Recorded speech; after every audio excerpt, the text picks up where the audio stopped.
प्रयास charitable foundation में आपका स्वागत है। ये चैप्टर 6 का पार्ट 3 है। तो हमने कल देखा कि दो युग देखे हमने, द्विवेदी युग देखा और भारतेंदु युग देखा। इसमें गद्य का कैसे विकास हुआ, राइट। तो अभी हम उसको आगे देखते हैं कि दूसरा है नाटक। ओके, तो हमने वो चार भाग देखे थे, उसमें से सेकंड क्या है, नाटक को देखेंगे।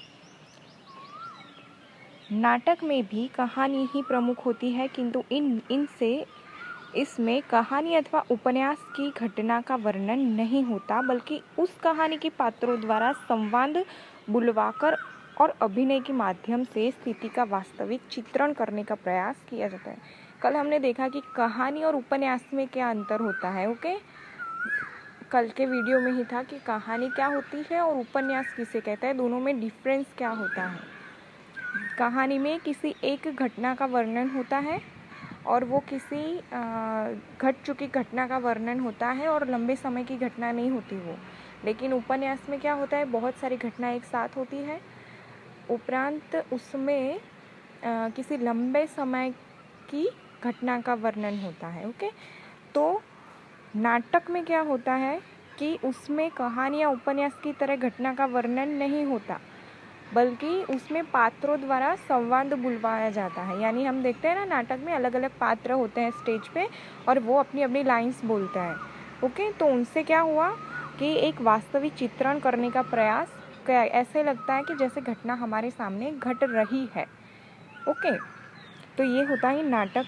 नाटक की भाषा बोलचाल के बहुत करीब होती है, इसलिए यह साधारण से साधारण मनुष्य को भी समझ में आ जाती है।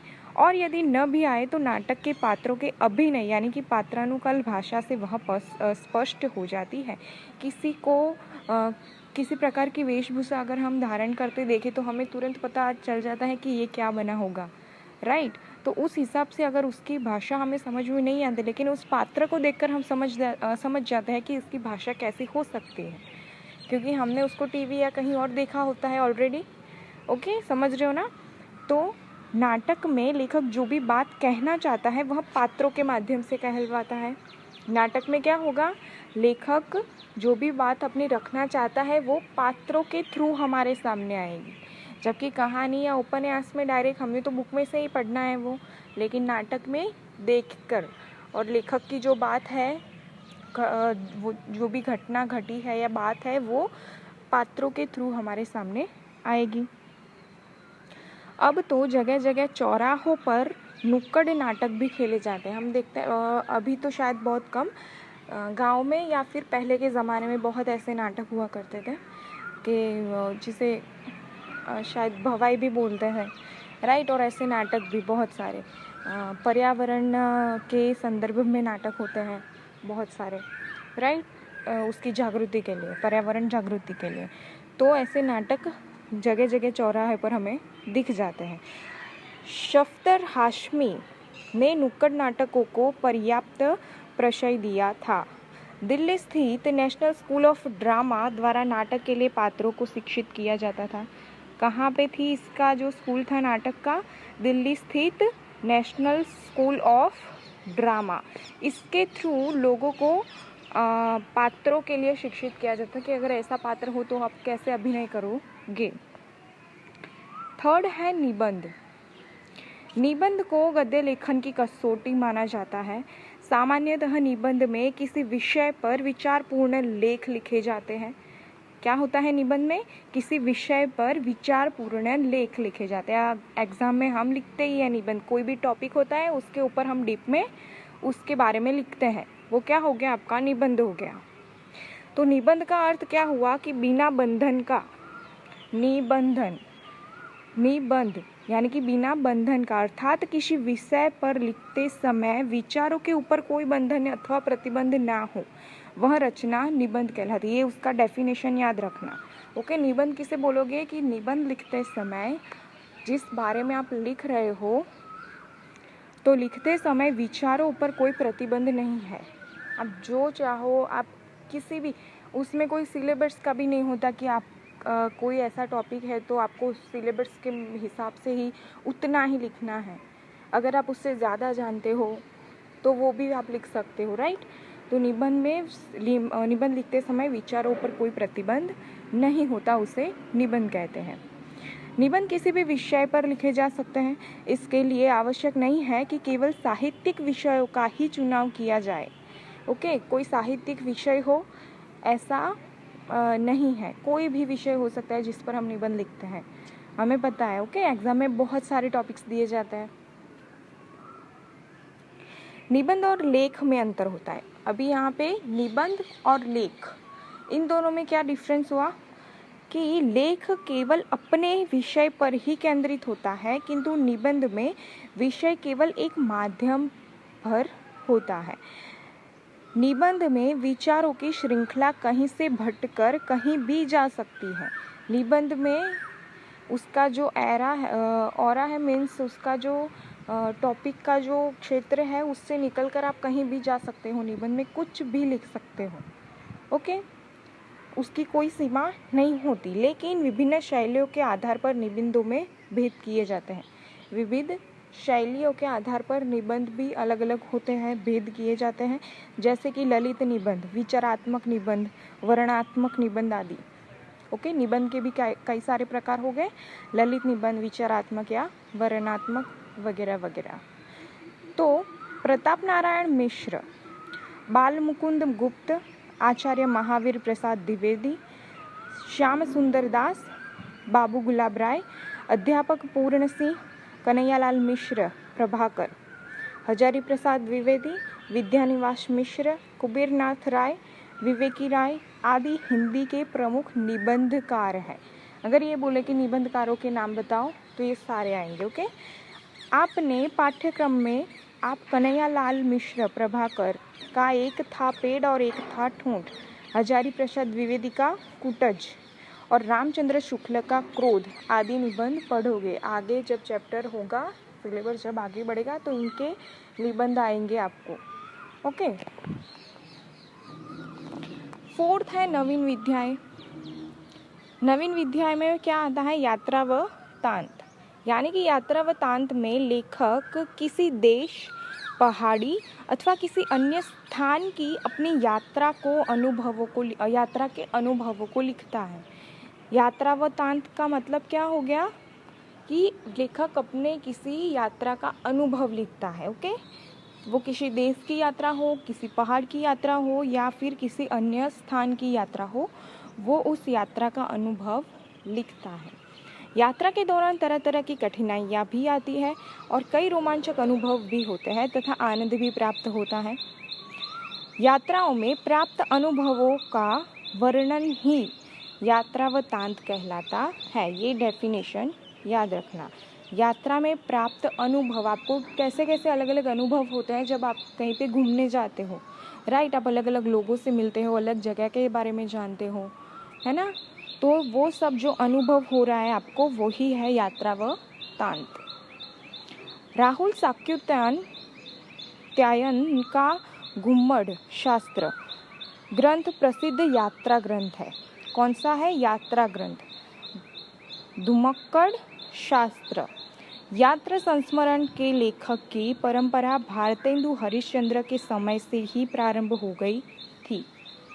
किनके समय से, भारतेंदु हरिश्चंद्र के समय से यात्रा संस्मरण लेखक की, यात्रा संस्मरण यानी कि याद करना, संस्मरण को क्या बोलते हैं, याद करना।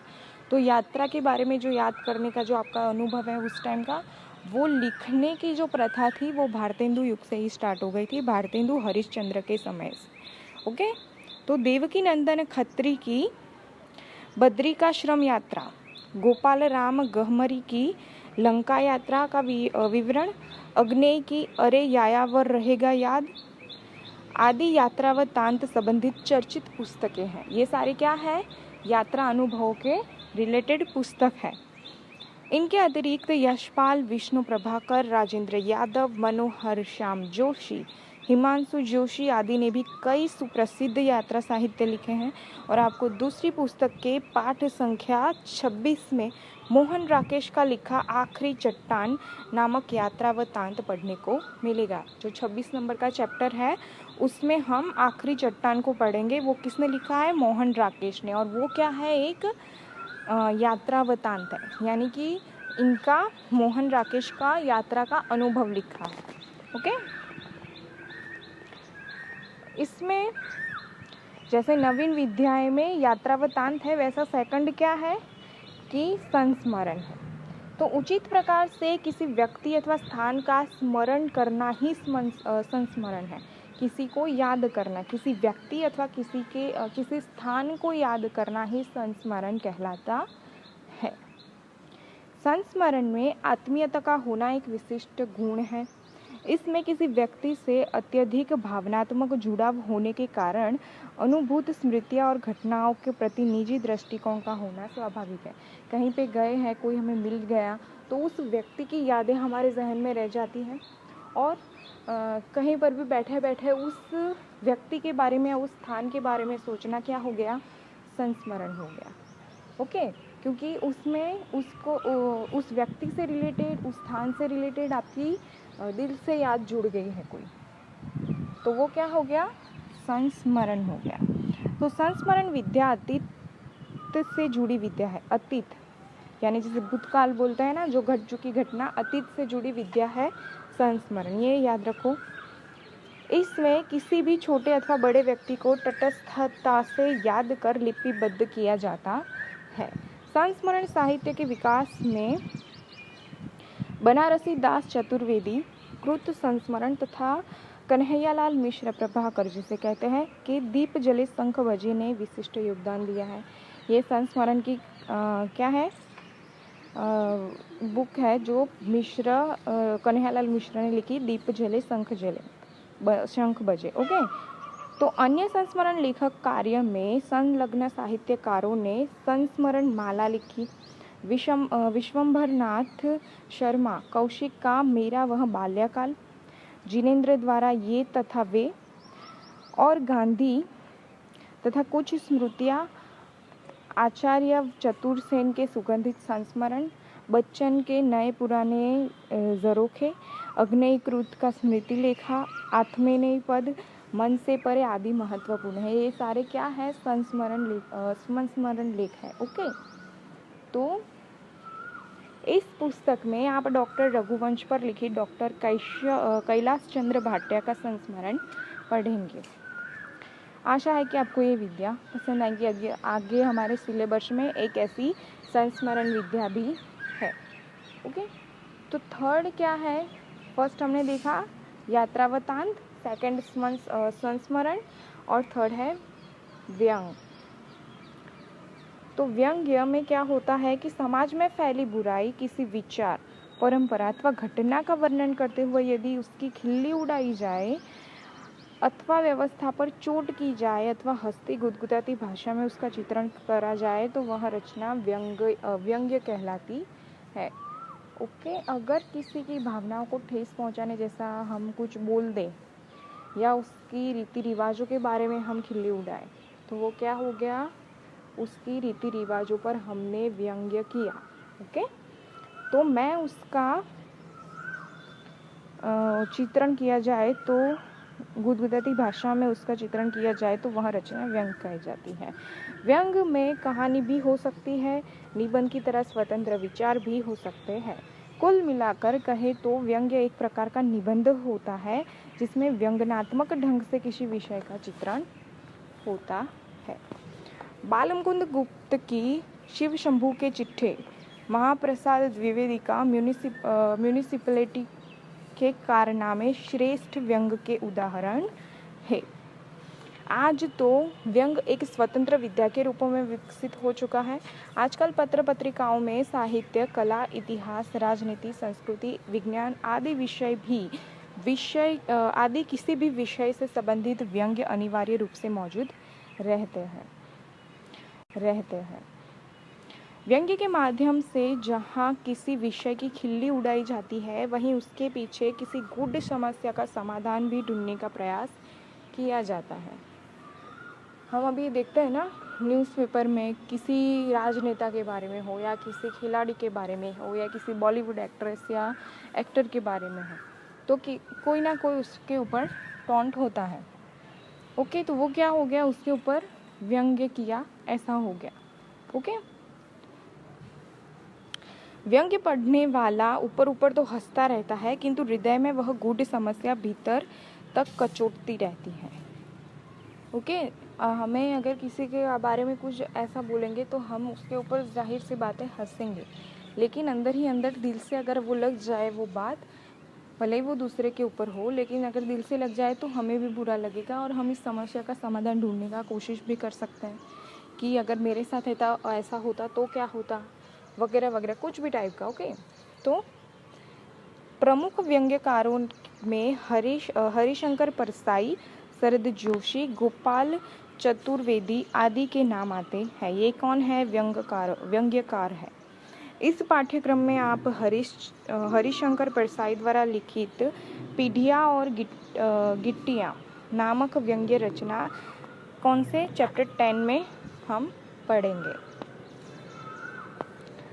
फिर आता है संपादकीय। हर पत्र पत्रिका में एक संपादकीय अवश्य होता है। क्या होता है? तो संपादकीय उसे कहते हैं जो पत्र अथवा पत्रिका के संपादक द्वारा लिखा जाता है। संपादकीय को भी अब स्वतंत्र विद्या के रूप में स्वीकार कर लिया गया है। अब तक इसे निबंध की श्रेणी में रखा जाता था, लेकिन अब वो स्वतंत्र रूप से स्वीकार है। संपादकीय में संपादक तत्कालीन समस्या, घटना पर अपने विचार प्रकट करता है अथवा उस पत्र या पत्रिका के संबंधित समस्या पर लेख लिखता है। ओके, अखबार तथा पत्रिका के संपादकीय में अंतर होता है। अखबार तथा पत्रिका, कोई पत्रिका रिलीज करता है ना, उसमें अखबार में जो संपादकीय दिया होता है उसमें भेद होता है। क्योंकि अखबार रोज निकलता है, इसीलिए उसका संपादकीय प्रायः समाचार पर आधारित होता है। लेकिन पत्रिकाएं क्या होती है, एक निश्चित अवधि होती है।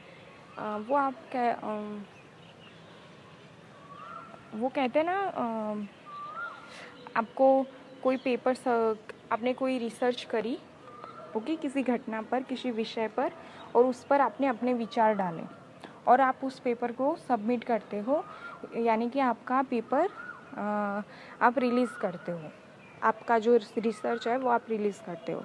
तो उसका तो एक फिक्स टाइम होता है, निश्चित अवधि होती है। जबकि अखबारों का क्या है, वो तो रोज़ आता है हमारे घर पे, तो उसमें जो संपादकीय होगा वो समाचारों के हिसाब से होगा। ओके, समझ रहे हो ना? तो जबकि पत्रिकाओं का क्या होता है कि निश्चित अवधि होती है, इसलिए उनके संपादकीय में किसी सामाजिक मुद्दे अथवा समस्या पर समीक्षात्मक टिप्पणी की जा सकती है। ये संपादकीय अब पुस्तकाकार रूप में भी उपलब्ध होने लगे हैं। धर्मवीर भारती अक्षय कुमार जैन संपादकीय लेखक में प्रमुख है। राजेंद्र यादव की कांटे की बात नामक पुस्तकें इनकी संपादकीय टिप्पणियों का ही संकलन है। उनका एक संपादकीय आप इस पुस्तक में चैप्टर 9 में पढ़ेंगे। विद्यानिवास मिश्र, मृणाल पांडे, प्रभास जोशी, विष्णु खरे, अरुण शौरी, खुशवंत सिंह, कुलदीप नायर कुछ अन्य चर्चित संपादकीय लेखक है। आपको बहुत सारे लेखकों का नाम याद रखना पड़ेगा और उनकी क्या रचनाएं हैं, क्या उन्होंने रचना की है, मीन्स क्या निबंध लिखा है या क्या व्यंग्यात्मक लिखा है, जो हम पिछले थोड़े दूर पहले पढ़ चुके, वो सब आप नोट्स में लिख लेना ताकि आपको मिक्स ना हो जाए कि किसकी क्या रचना थी। ओके, तो ये सारे हमने देखे संपादकीय लेखक, कहानी हो गया उपन्यास, नाटक, निबंध, यात्रा, संस्मरण, डायरी, रिपोर्टाज, जीवनी, आत्मकथा, फीचर, पत्र, लघुकथा, नुक्कड़ नाटक, रेडियो रूपक, परिचर्चा आदि अनेक विधाओं में पर्याप्त साहित्य लिखा जा सकता है। इन नई विधाओं को पत्र पत्रिकाओं में पर्याप्त स्थान दिया जाता है। ओके, ये इसमें से हम बहुत कुछ अभी पढ़ चुके, इन सब के बारे में अभी हमें पता है। ओके।